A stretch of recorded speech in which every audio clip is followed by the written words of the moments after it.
أعوذ بالله من الشيطان الرجيم بسم الله الرحمن الرحيم إن الذين آمنوا والذين هادوا والنصارى والصابئين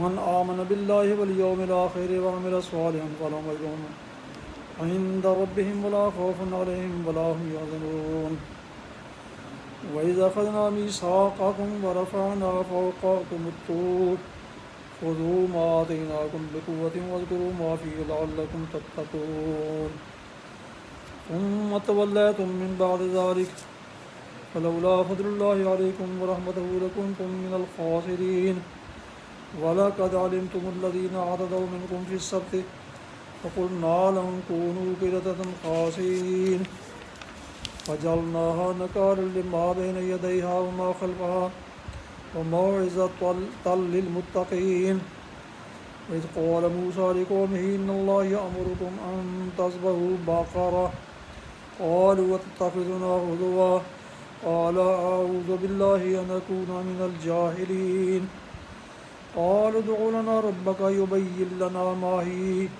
قال إنه يقول إنها بقرة لا فارض ولا بكر عوان بين ذلك فافعلوا ما تؤمرون قالوا ادع لنا ربك يبين لنا ما لونها قال إنه يقول إنها بقرة صفراء فاقع لونها تسر الناظرين قالوا ادع لنا ربك يبين لنا ما هي إن البقرة تشابه علينا وإنا إن شاء الله لمهتدون قال إنه يقول إنها بقرة لا ذلول تثير الأرض ولا تسقي الحرث مسلمة لا شية فيها قالوا الآن جئت بالحق فذبحوها وما كادوا يفعلون وإذ قتلتم نفسا فادارأتم فيها والله مخرج ما كنتم تكتمون فقلنا اضربوها ببعضها كذلك يحيي الله الموتى ويريكم آياته لعلكم تعقلون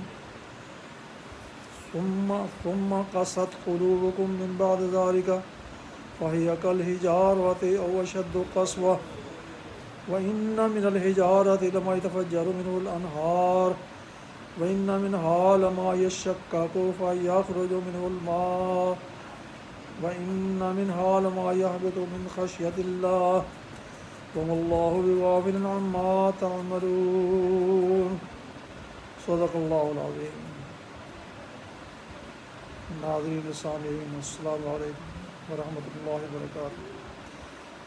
ابھی آپ نے سورہ بقرہ کی آیات 62 تا 74 سماعت فرمائی.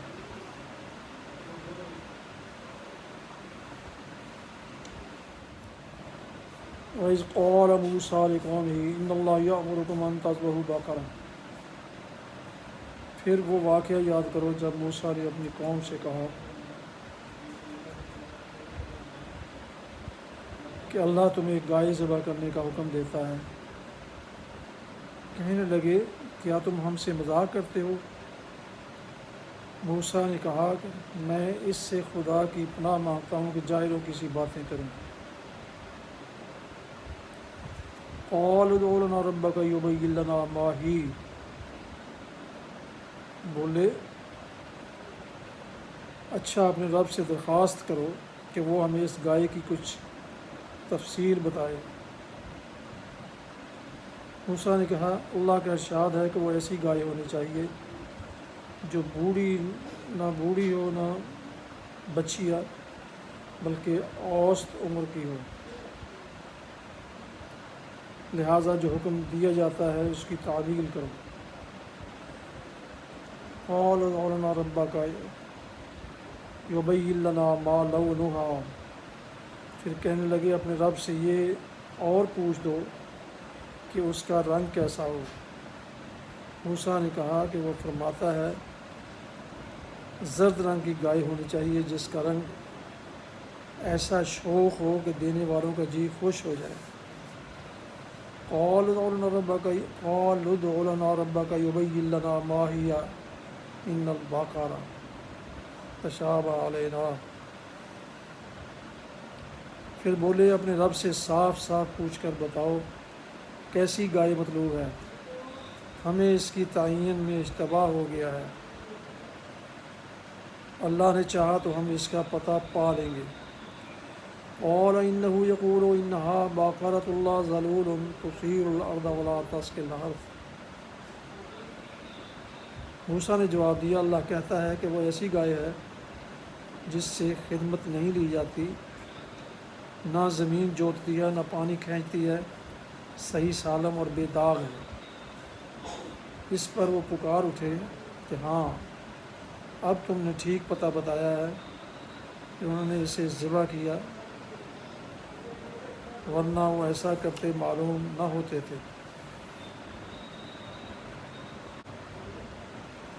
وَإِذْ قَتَلْتُمْ نَفْسًا فَادَّارَأْتُمْ فِيهَا، اور تمہیں یاد ہے وہ واقعہ جب تم نے ایک شخص کی جان لی تھی، پھر اس کے بارے میں جھگڑنے اور ایک دوسرے پر قتل کا الزام ٹھوکنے لگے تھے، اور اللہ نے فیصلہ کر لیا تھا کہ جو کچھ تم چھپاتے ہو اسے کھول کر رکھ دے گا۔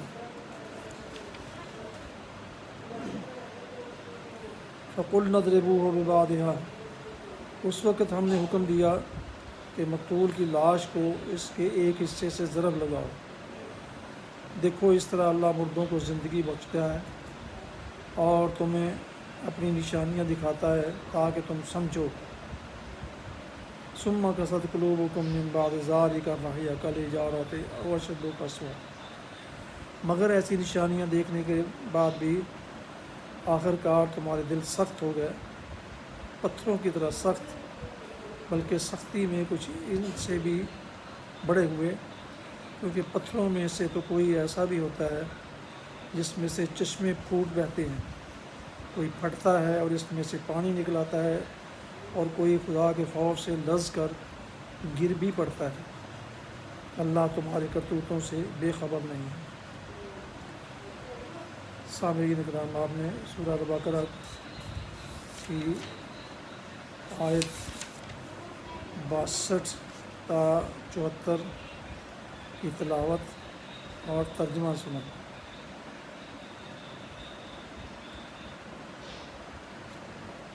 اب اس کے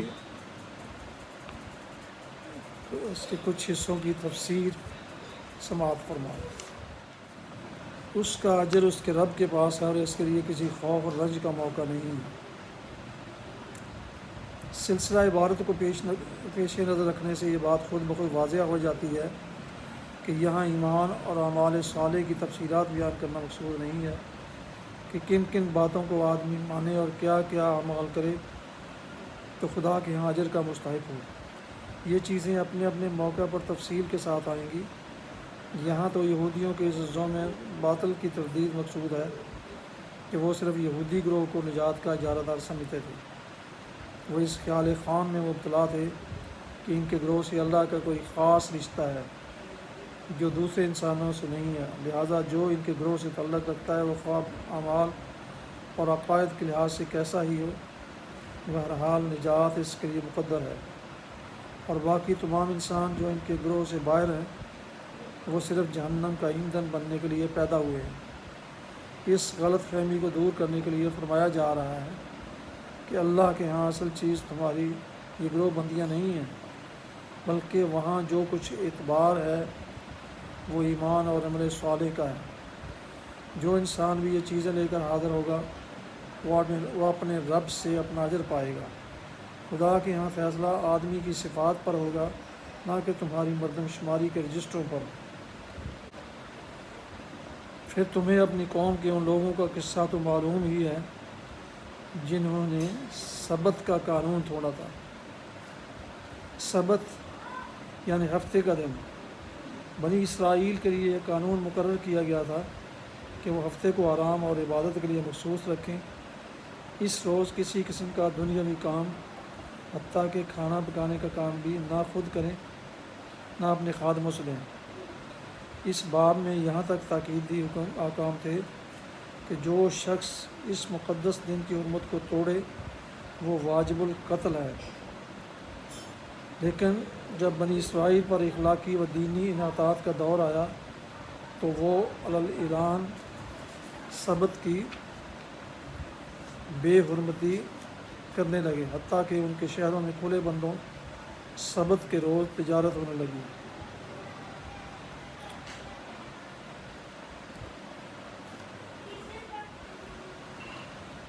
ہم نے انہیں کہہ دیا کہ بندر بن جاؤ اور اس حال میں رہو کہ ہر طرف سے تم پر پھٹکار پڑے۔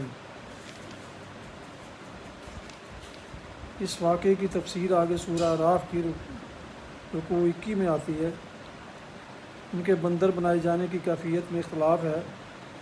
بعض یہ سمجھتے ہیں کہ ان کی جسمانی حیت بگاڑ کر بندروں کی سی کر دی گئی تھی، اور بعض اس کے یہ معنی لیتے ہیں کہ ان میں بندروں کی سی صفات پیدا ہو گئی تھیں، لیکن قرآن کے الفاظ اور انداز بیان سے ایسا ہی معلوم ہوتا ہے کہ یہ مسخ اخلاقی نہیں بلکہ جسمانی تھا۔ میرے نزدیک قرینِ قیاس یہ ہے کہ ان کے دماغ دائیں ہی اسی حال پر رہنے دیے گئے ہوں گے جس میں وہ پہلے تھے، اور جسم مسخ ہو کر بندروں کے سے ہو گئے ہوں گے۔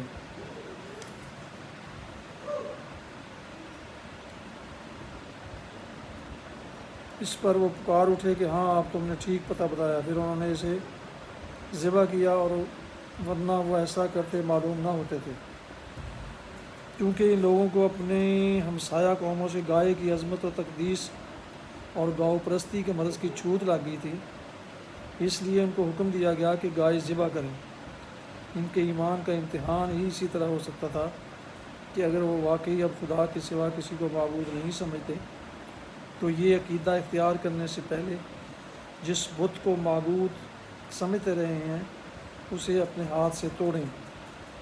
یہ امتحان بہت کڑا امتحان تھا، دلوں میں پوری طرح ایمان اترا ہوا نہ تھا، اس لیے انہوں نے ٹالنے کی کوشش کی اور تفصیلات پوچھنے لگے، مگر جتنی جتنی تفصیلات وہ پوچھتے گئے اتنے ہی گھرتے چلے گئے، یہاں تک کہ آخرکار اسی خاص قسم کی سنہری گائے پر جسے اس زمانے میں پرستش کے لیے مختص کیا جاتا تھا گویا انگلی رکھ کر بتا دیا گیا کہ اسے ذبح کرو۔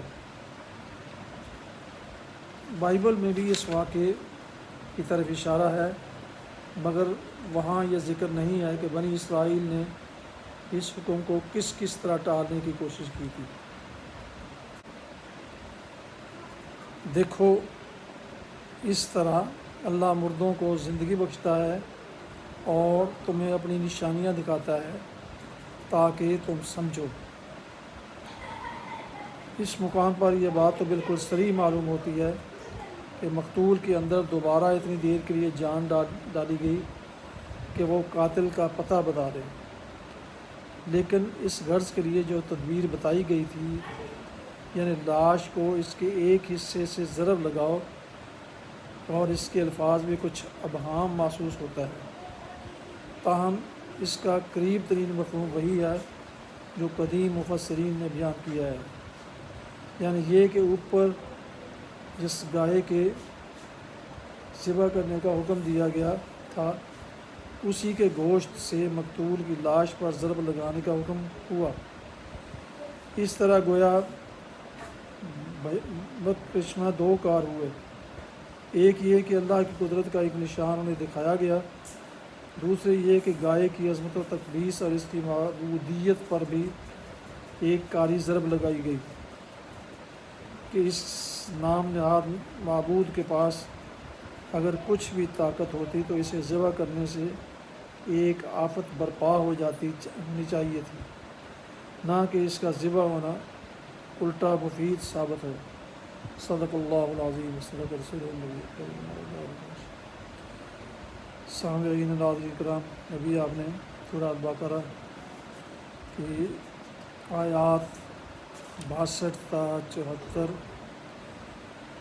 کی تلاوت، ترجمہ اور اس کی تفسیر سماعت فرمائی۔